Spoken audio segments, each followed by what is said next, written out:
We begin in the Middle East, where Israel is staring at a severe border crisis. In the south, an Egyptian soldier was killed in a firing incident with the Israeli army on the Rafah border. Egypt's military intelligence says there was heavy fighting between Israeli troops and Hamas in Gaza on the other side of the Rafah border. And as the fighting escalated, Egyptian security personnel took protective countermeasures. And amid the firing, an Egyptian soldier was killed, reportedly by Israeli troops. Now, both Egypt and Israel have launched an investigation into the incident.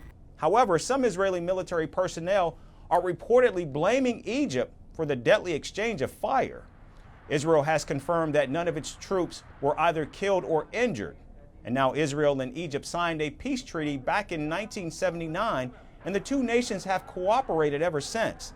However, tensions have been escalating between Israel and Egypt since the war first began in October of last year.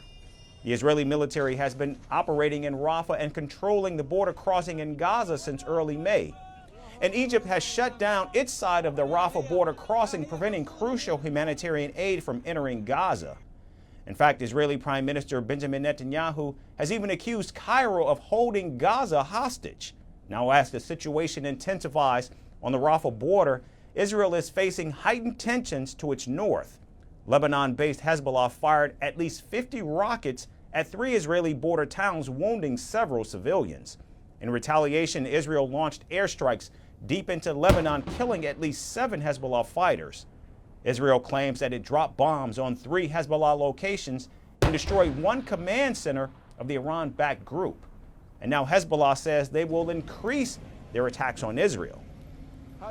This Israeli attack will only make us more attached to the resistance, and it will persuade the people of this area not to leave. We are in a state of war with the Israelis.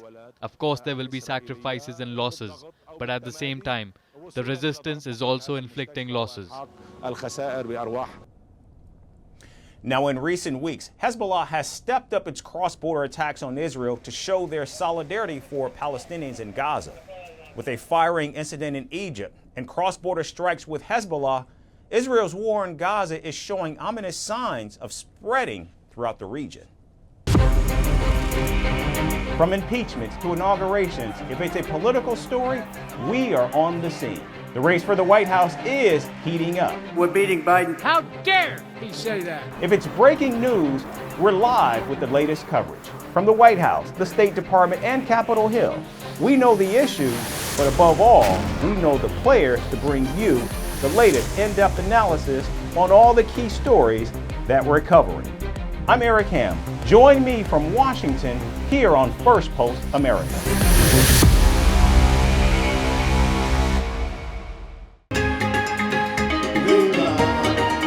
South Africa's May 29th elections. It was the start of change in the country. We are on the verge of history. I am standing here at the forefront of change, where voices echo the call for action. The nation grapples with an unemployment crisis. As South Africans prepare to cast their votes, the question looms: will the winds of change usher in a new era, or will the legacy of the past maintain its grip on the future?